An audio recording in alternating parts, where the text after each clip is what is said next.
أعوذ بالله من الشيطان الرجيم. Bismillahirrahmanirrahim. Assalamualaikum warahmatullahi wabarakatuh.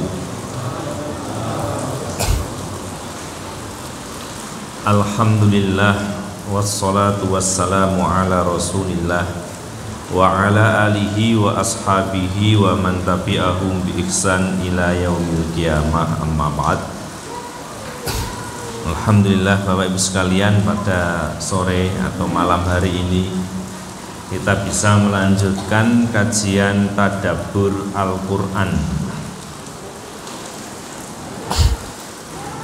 Ini merupakan perkara yang sangat penting, sebagaimana yang disebutkan oleh Syekh Abu Bakar Jabir Al-Jazairi, salah seorang ulama di Madinah. Beliau menyampaikan agar kita mewaspadai kebodohan sebagaimana kita mewaspadai kesyirikan, karena kebodohan adalah pemicu terhadap kesyirikan, kekufuran, dan berbagai perbuatan maksiat.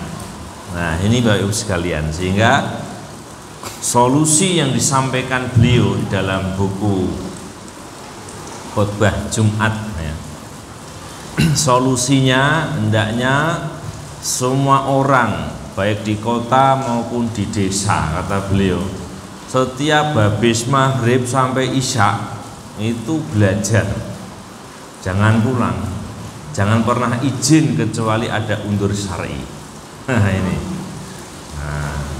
selama setahun penuh setiap hari.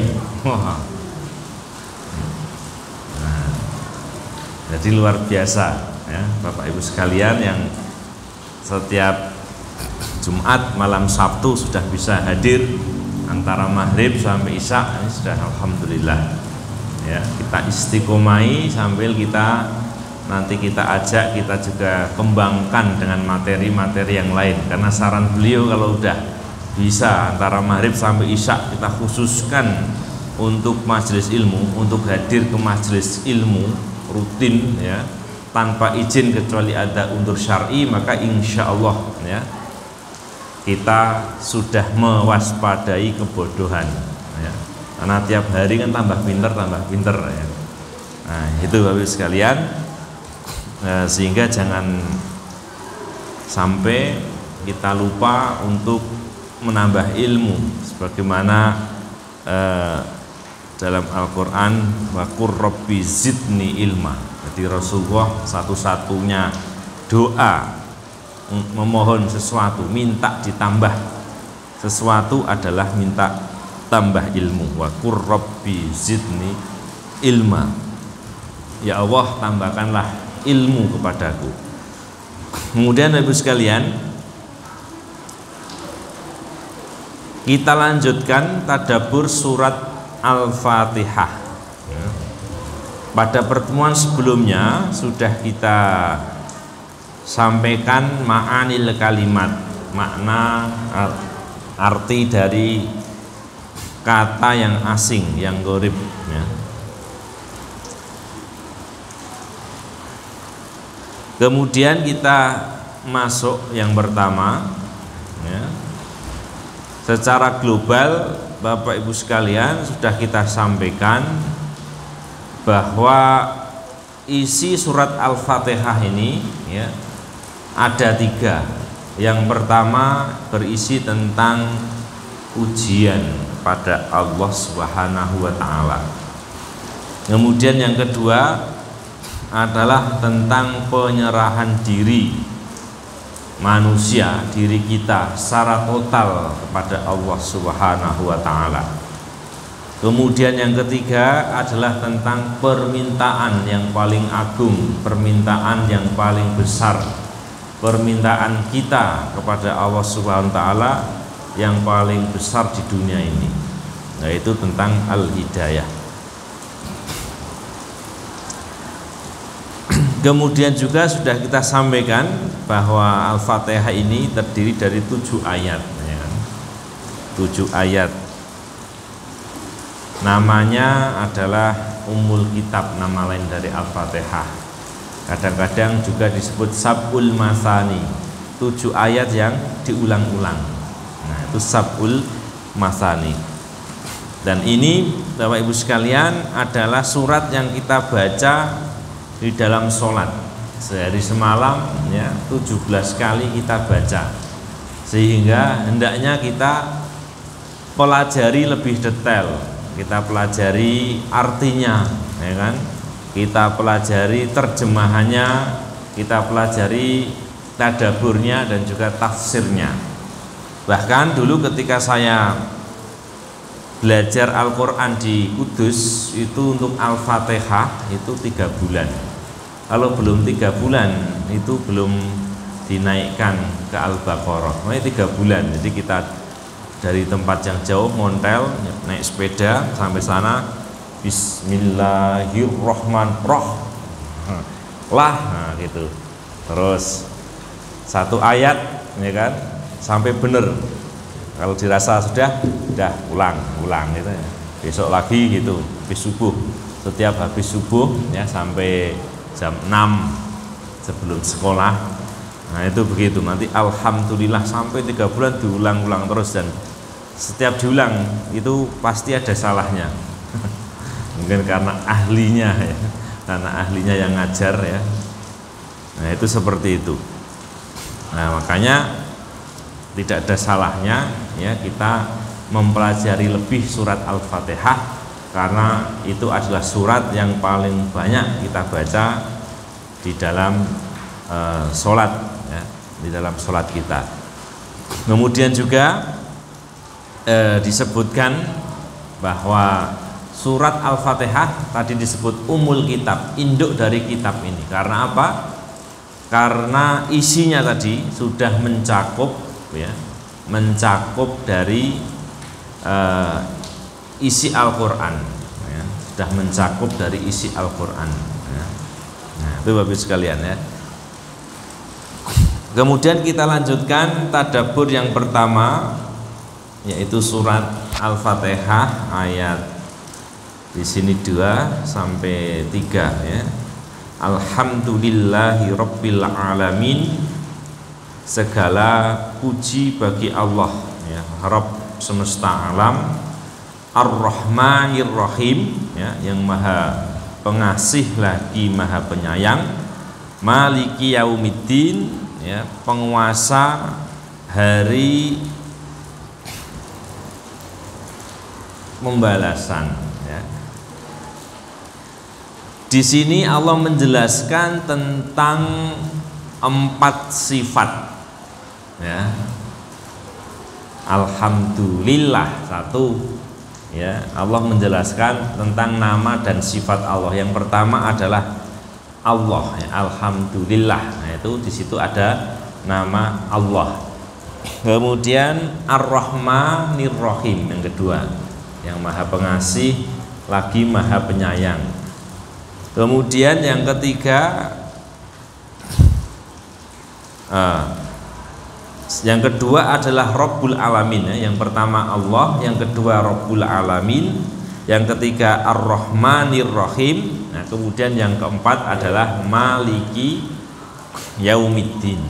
Nah ada 4 ya, ada 4 sifat Allah di dalam 2 ayat ini. Yang pertama adalah Allah. Ka'annahu subhanahu yaqulu ya ibadi in kuntum tahmiduna wa tu'addimuna lil kamal ad-dati was sifati ya, fahmiduni fa inni anallah. Jadi Allah ya memiliki nama ya, Allahu ya. Allah ini karena Allah memiliki sifat ya yang sempurna ya, memulai sifat yang sempurna secara zat. Nah, jadi kalau kita bandingkan Bapak Ibu sekalian, Allah dengan Tuhan-Tuhan yang lain itu enggak ada yang menandingi. Kalau Tuhan yang lain misalnya ada yang menuhankan zaman jahiliyah berhala. Nah, berhala nggak sebanding dengan Allah. Karena apa? Berhala satu, dia tidak bisa menciptakan diri sendiri. Dia diciptakan oleh manusia, ya. Kemudian tidak bisa apa-apa, tidak bisa mendengar, tidak bisa melihat, ya kan? Tidak bisa makan, bahkan pindah saja nggak bisa. Harus dipindah oleh orang. Nah, sehingga apa? Sifatnya lemah, ya. Lemah sekali. Kemudian kalau kita bandingkan dengan orang yang menuhankan nabi misalnya, ya kan? Misalnya ada orang yang menuhankan atau menganggap Nabi Isa sebagai Tuhan. Nah, ini enggak sebanding dengan sifat Allah Subhanahu wa taala yang sempurna, karena Allah tidak dilahirkan, ya, lam yalid walam yulad, tidak melahirkan, tidak dilahirkan. Sedangkan Nabi Isa kalau dia ngaku Tuhan, ya kan? Nah, terus ibunya jadi apa kan gitu ya? Masa Tuhan dilahirkan kan? Secara logika ini nggak nyambung. Nah, ini Bapak sekalian, dia memiliki sifat lemah, ya kan? Kemudian Tuhan masih butuh makan minum. Nah, ini sangat lemah. Kemudian kalau dibandingkan lagi dengan Tuhan-Tuhan yang lain, ya, ada berhala, ada apa istilahnya, manusia atau nabi yang dianggap sebagai Tuhan, atau wali. Nah, itu memiliki sifat kelemahan. Misalnya ada orang yang dianggap wali sebagai Tuhan, maka dia tidak bisa bebas dari sifat yang ditentukan Allah. Apa itu? Pasti mati. Nah, nggak ada, ya kan? Fir'aun yang ngaku Tuhan, memiliki kekuasaan, ya kan?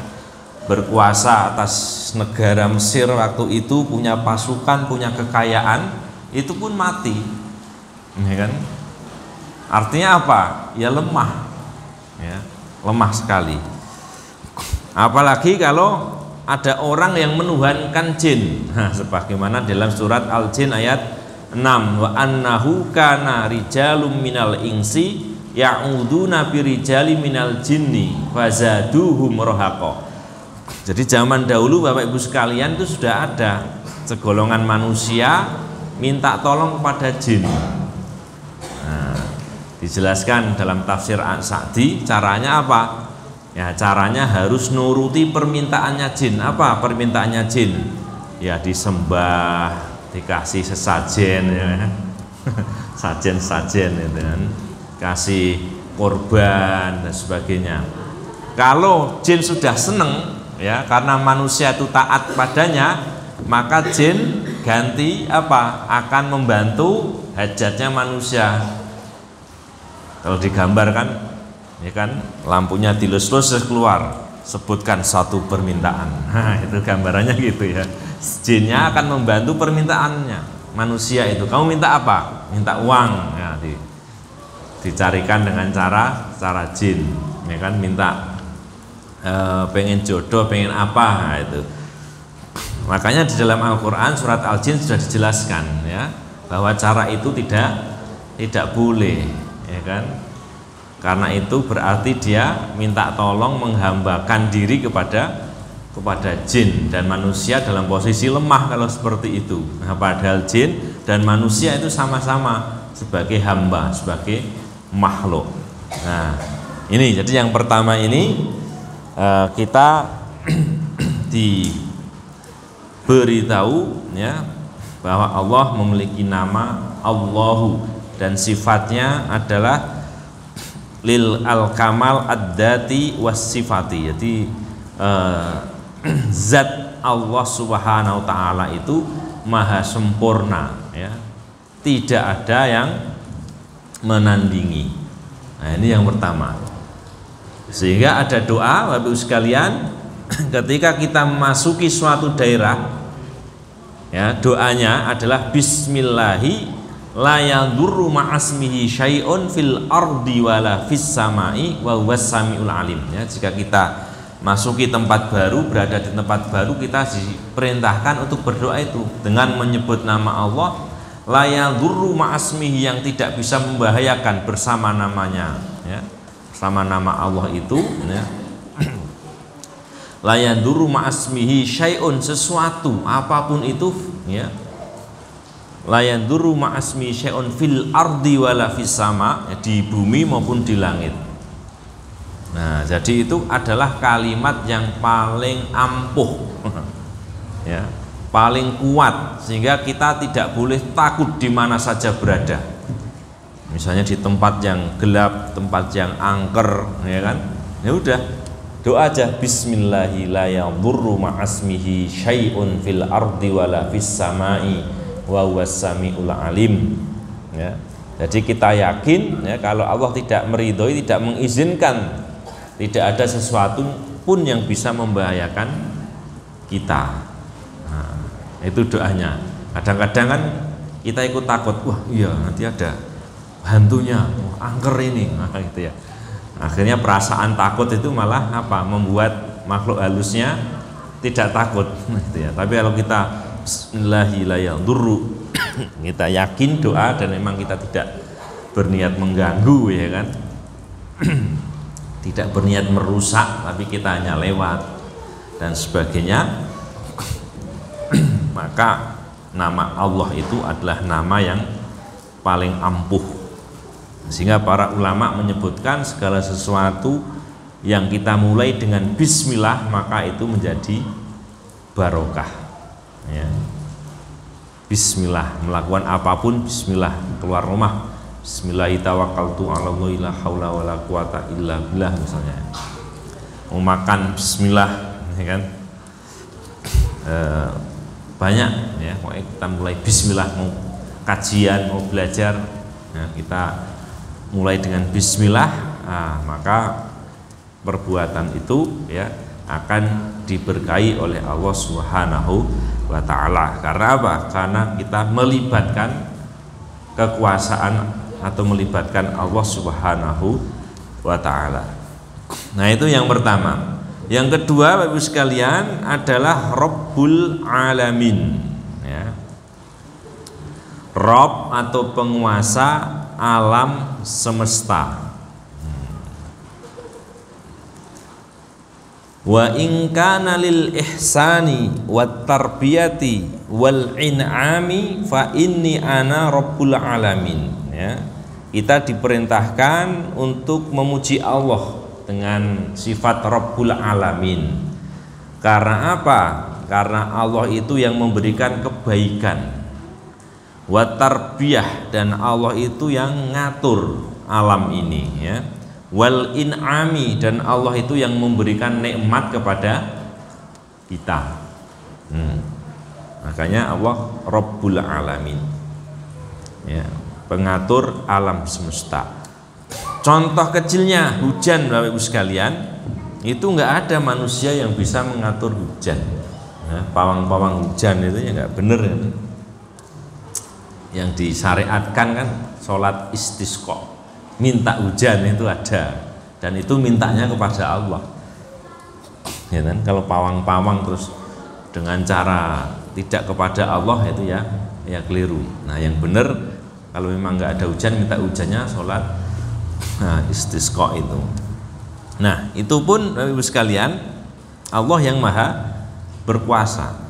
Misalnya kita sedang di daerah Gonilan ini, sedang mau menuju jalan raya, ya. Nah, kita pernah itu, ya, di Gonilan hujan terus, kemudian kita berhenti cari iupan pakai jas hujan. Setelah pakai, Bapak Ibu sekalian, jalan lagi. Nah, sampai Pabelan itu panas. Jadi nggak ada hujan, padahal Gonilan hujan deras, ya. Akhirnya kan orang-orang, ya, pada tanya, hujan toh Mas? Hujan. Padahal hujan deras, Pak, ya. Di Pabelan, ya, Islamic Center situ, ya, itu nggak hujan, apalagi sampai Solo dan sekitarnya malah nggak hujan. Nah, ini kekuasaan Allah, ya kan? Bahkan ada hadis tentang sahabat yang punya kebun, ya, di mana kebunnya itu dihujani sendiri, kebun-kebun di sekitarnya enggak. Nah, maka ada sahabat yang mengamati, kemudian, oh ini ada awan awan ini larinya kemana? Nah, ternyata kepada kebunnya ini salah seorang sahabat. Kemudian bertanya, apa amalanmu ya sehingga kebunmu ini kok subur sendiri, dapat hujan sendiri, kanan kirinya nggak dapat? Nah, maka sahabat tadi menjawab, setiap saya mendapat hasil dari berkebun ini saya bagi 3 ya, yang sepertiga saya gunakan untuk nafkah keluarga anak istri ya, sepertiga untuk beli apa istilahnya bibit lagi ya, untuk ngerawat kebun, untuk nanam dan sebagainya, pupuk dan sebagainya, sepertiga saya sedekahkan ya. Kalau 100% berarti 33%-an 33,3%. Nah itu terbukti ya pada zaman itu ya, dengan melakukan amalan rahasia itu, amalan itu ya, Allah memberikan rezeki yang lebih berupa hujan itu, padahal di kebun-kebun yang lain tidak seperti itu. Nah ini, jadi dengan amalan-amalan yang disyariatkan ya, maka Allah bisa memudahkan ya, apa tadi sebagaimana hujan dan sebagainya akan dimudahkan Allah dengan amal-amalan yang memang disunahkan.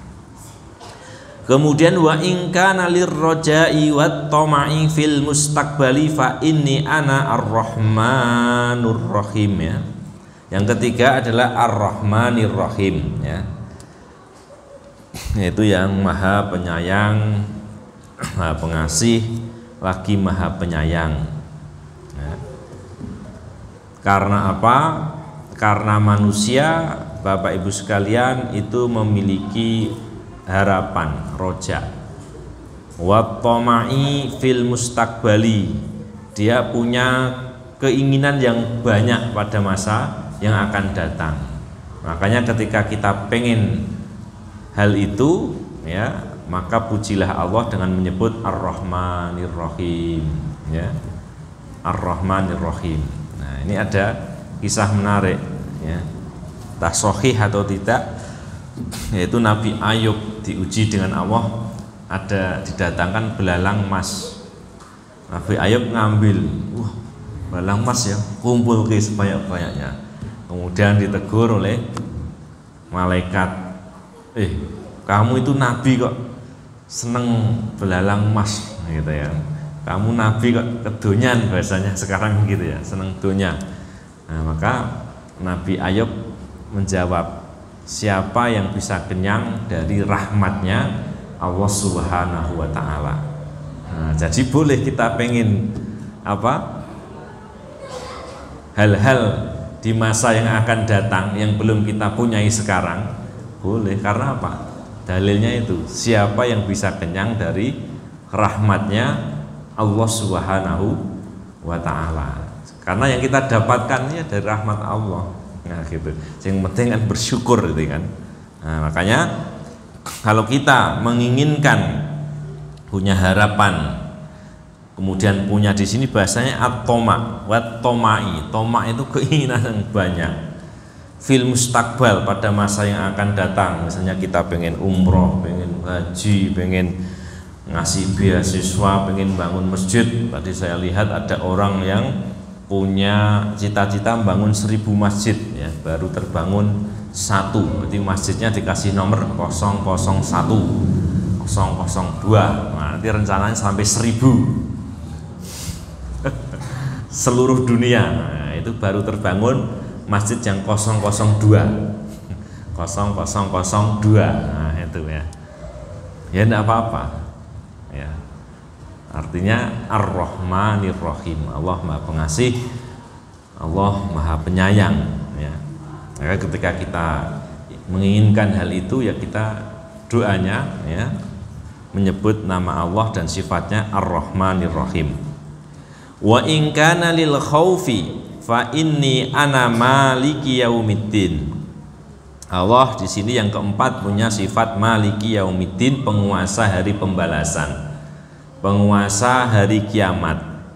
Maka ketika kita itu takut ya masa depan kita bagaimana nanti di akhirat kelak ya, karena di akhirat kelak perjalanannya sangat panjang sebagaimana kita bahas dalam kajian sebelumnya, hidup sesudah mati Bapak Ibu sekalian.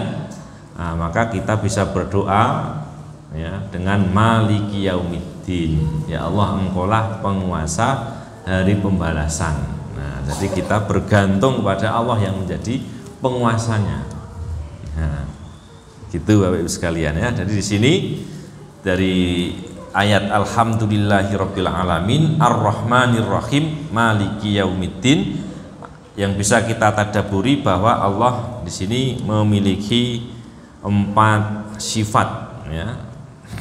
Yang pertama adalah Allah ya, karena kesempurnaan zatnya dan sifatnya. Kemudian yang kedua adalah Rabbul Alamin ya, karena Allah yang memberikan nikmat mengatur alam dunia ini.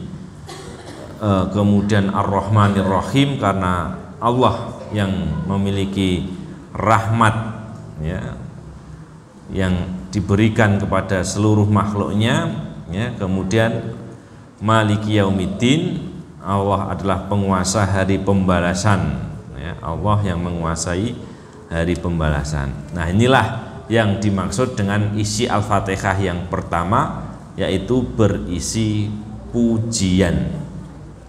Nah, ini Bapak sekalian. Maka di dalam hadis An-Nasai, Rasulullah pernah mendengar seseorang yang berdoa seperti ini, Allahumma inni as'aluka bi anna lakal hamdu la ilaha illa anta wahdaka la syarika lak al-mannanu badi'us samawati wal ardi ya dal jalali wal ikrami ya hayyu ya qayyum.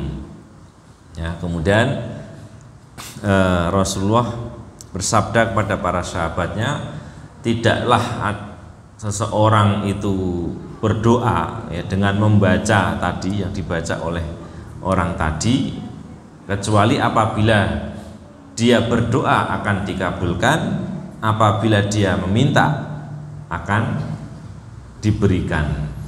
Nah, ini jadi ini Bapak Ibu sekalian semacam password atau PIN di dalam berdoa.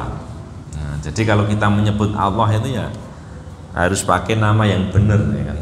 Allah, Ar-Rahman, Ar-Rahim, Al-Malik, Al-Qudus, As-Salam itu. Ya, jangan buat-buat sendiri seperti masyarakat kita ya kan, ngarani Allah karo sing ngecet Lombok. Nah, iki mosok Allah sing ngecet Lombok enggak ada. Tugas ngecat Lombok nanti ya Allah Ar-Rahman, Ar-Rahim, Al-Malik, Al-Qudus itu namanya banyak sekali. Nah, itu password itu, jangan kalau ke ATM salah itu nggak bisa ngambil uang. Jadi kalau password kita salah dalam berdoa itu ya susah dikabulkan. Nah, itu sekalian ya. Itu yang bisa kita tadaburi ya. Karena orang Jawa ini banyak sekali ya sing ngecat Lombok, ana sing aku wis manut sing ning dhuwur lah. Sing dhuwur iki apa iki? Kalau yang di langit ada dalam Al-Qur'an Ar-Rahman alal arsistawa atau fis sama itu ada. Nah, tapi kalau yang saku manut sing ning dhuwur itu tidak ada apa istilahnya dasarnya. Ya kan? Dalam Al-Qur'an tidak ada. Kalau aku manut sing nggih urip, nah itu benar karena Allah punya sifat Al-Hayyu yang maha menghidupkan.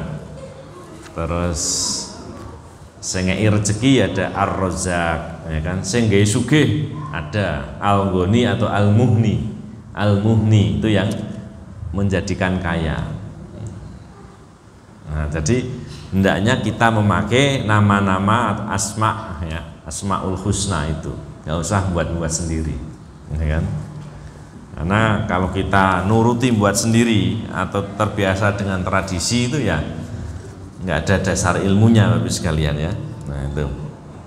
Maka pelajaran ini yang bisa kita lakukan sebagaimana dalam hadis An-Nasai tadi, kalau kita ingin berdoa, nah tadi nanti bisa dihafalkan doanya tadi, Allahumma ya Allah inni as'aluka, sesungguhnya aku memohon kepadamu, bi annalakal hamdu, bahwa sesungguhnya engkau memiliki, sesungguhnya bagimu segala puji, ya kan. La ilaha illa anta, tidak ada Tuhan selain engkau, ya kan.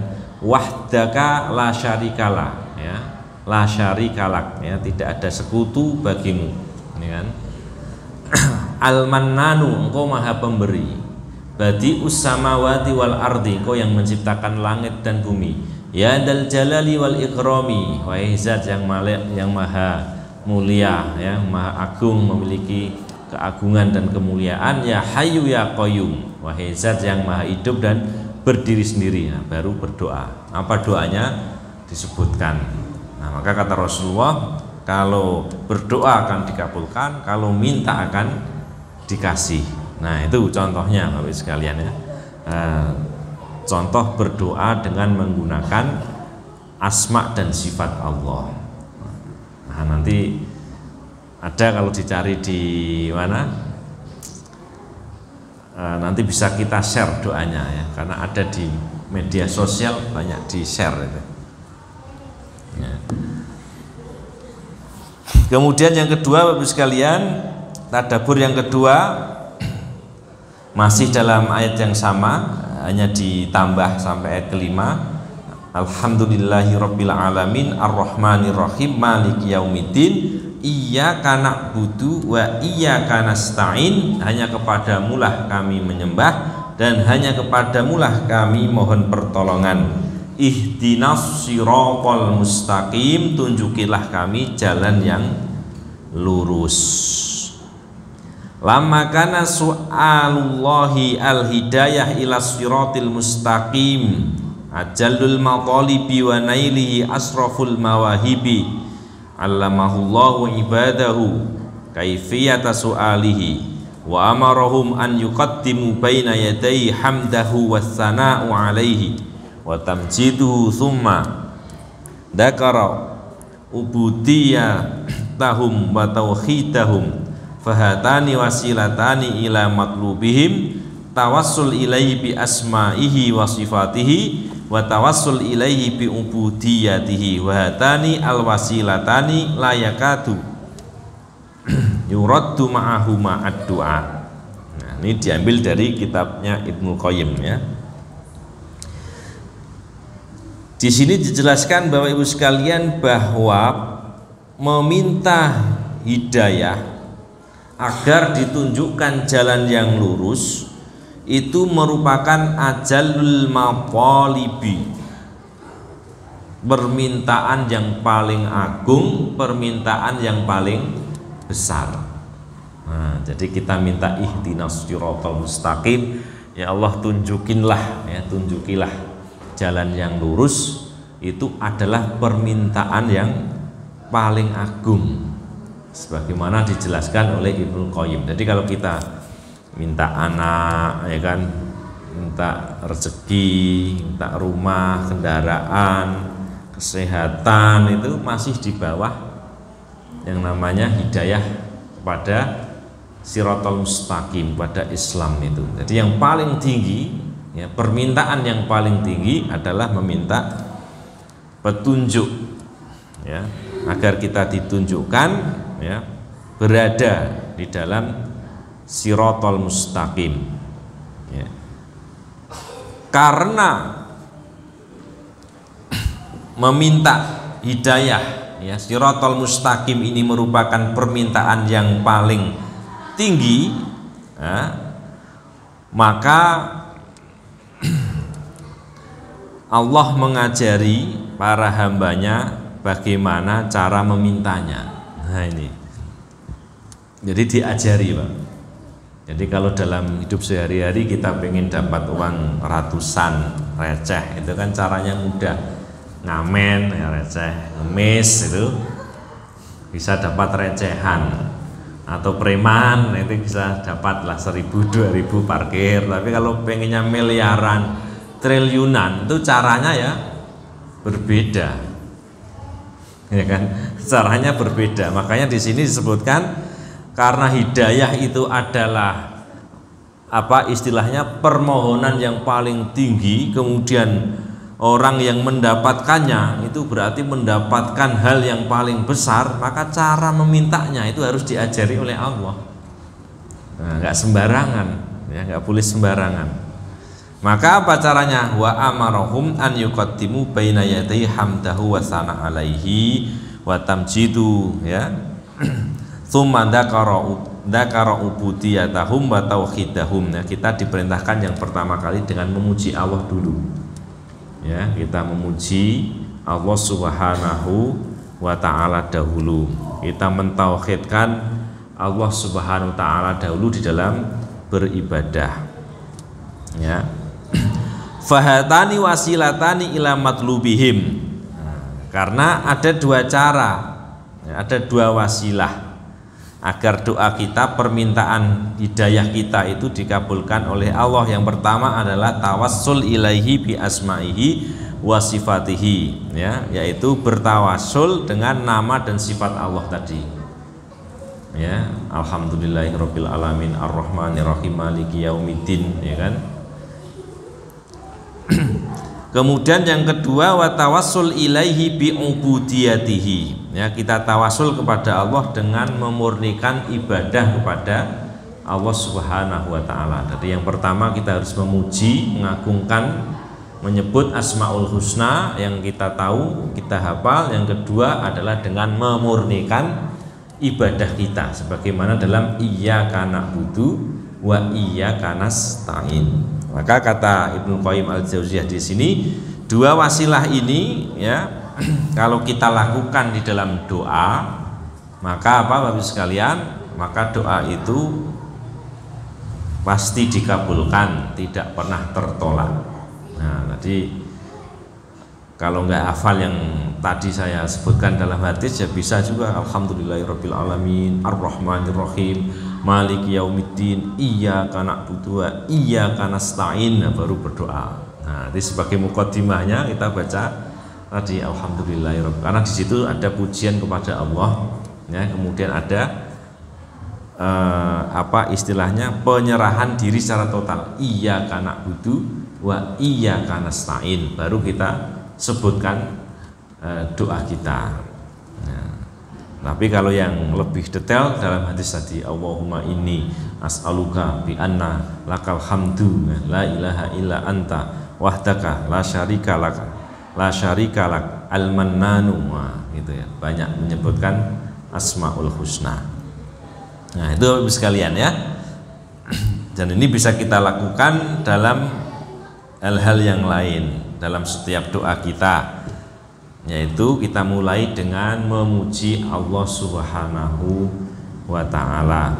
Kemudian yang kedua adalah dengan memurnikan ibadah kita. Jadi ibadah kita murnikan, jangan dicampuri dengan kesirikan, syirik besar maupun syirik kecil, ya kan?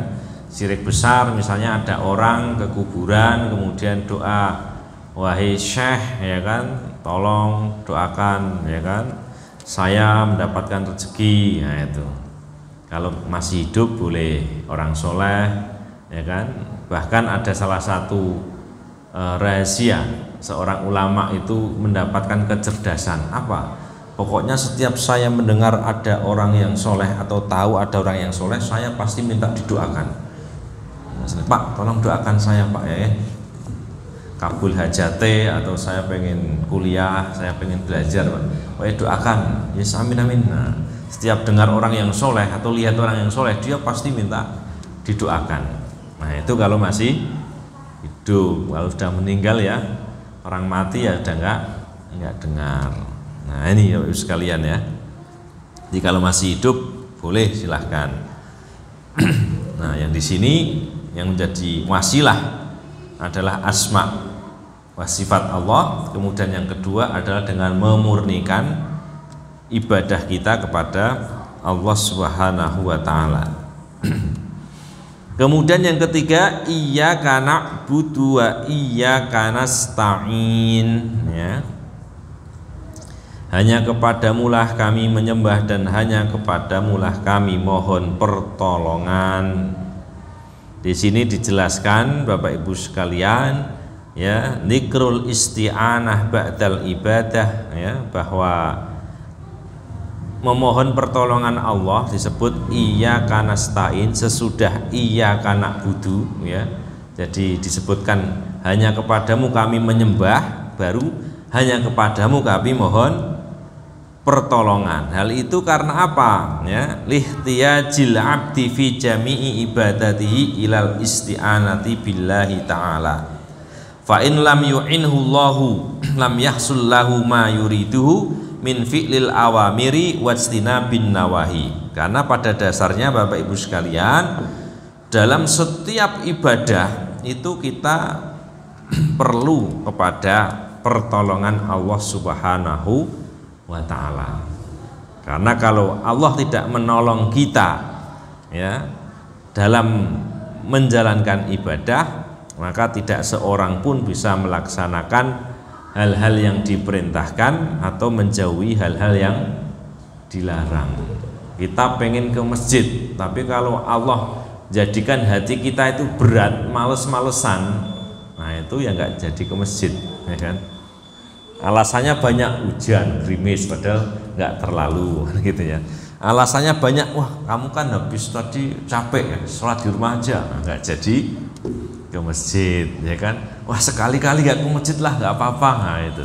Kalau Allah melemahkan hati kita, ya, nggak menolong kita dalam melaksanakan ketaatan atau menjauhi perbuatan yang dilarang, nah, maka manusia tidak bisa beribadah dengan sempurna tadi. Ya. Pasti banyak alasan, pasti menang setan ya kalau tidak ditolong oleh Allah Subhanahu wa ta'ala. Baik, ini Bapak Ibu sekalian, kajian kita pada malam hari ini sampai nomor 3, nanti tiap tadabbur sampai nomor 7. Nah, nanti yang mudah-mudahan nanti setiap penyampaian bisa kita ringkaskan sehingga bisa agak cepat ya. Bisa agak cepat tapi bisa ditangkap maknanya. Aqulu qouli hadza astaghfirullahi li wa lakum. Assalamualaikum warahmatullahi wabarakatuh.